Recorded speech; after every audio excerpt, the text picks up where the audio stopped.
BLI 223 Organizing and Managing Information. So the guys, today's topic is meaning of classification. Classification is a process of grouping of similar or like entities. There can be no grouping without division.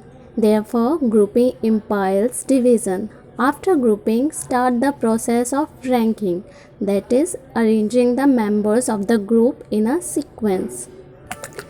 वर्गीकरण समान के समूहन या group बनाने की एक प्रक्रिया है। विभाजन के बिना कोई समूह नहीं हो सकता, इसलिए समूहीकरण का अर्थ है विभाजन।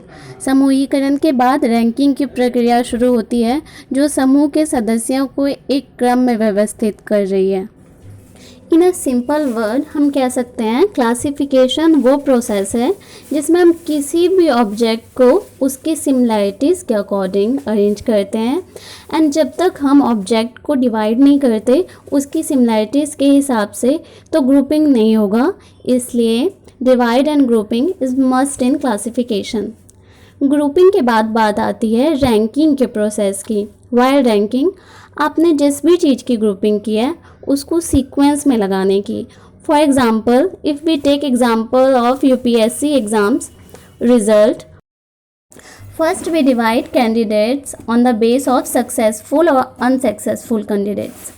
सक्सेसफुल कैंडिडेट्स को फर्दर हम रैंक करेंगे according to their marks, so that ranking is very important, and all this is classification. If we talk about organization, since grouping and intergroup ranking are act of organization, thus classification is an organization. In fact, classification and organization are inseparable. Now classification is considered as a tool for organizing in every sense of the word. Classification is matching and pairing, which is implied in grouping of entities brought together. When we are ranking and arranging, we are sorting and tabulating. So tabulating and sorting are act of classification. चूँकि समूहीकरण और अंतर समूह ranking संगठन का कार्य है, इस प्रकार वर्गीकरण एक संगठन है। वास्तव में वर्गीकरण और संगठन अविभाज्य है। अब वर्गीकरण के दुनिया के हर अर्थ में संगठित करने का एक उपकरण माना जाता है। वर्गीकरण मिलान और युग्मन है जो एक साथ लाए गए संस्थाओं के समूह में निहित है।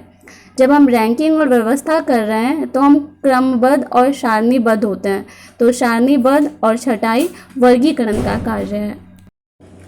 बात करें क्लासिफिकेशन के यूजेस की, तो classification is a mental act and logical process of association and relation. It goes on every moment of life, knowingly or unknowingly, deliberately or unconsciously. Any system, be it biological, social or mechanical, has to classify for successful functioning. All human beings, whatever they do, have to classify in every sense of the word. Classification एक मानसिक क्रिया है, जाने अनजाने life के हर एक moment में जानबूझकर या अनजाने में क्लासिफिकेशन चलता रहता है। अब अपने घर का ही एग्जाम्पल ले लो, कौन सी चीज़ कहाँ पे रखनी है, ये भी एक क्लासिफिकेशन ही है।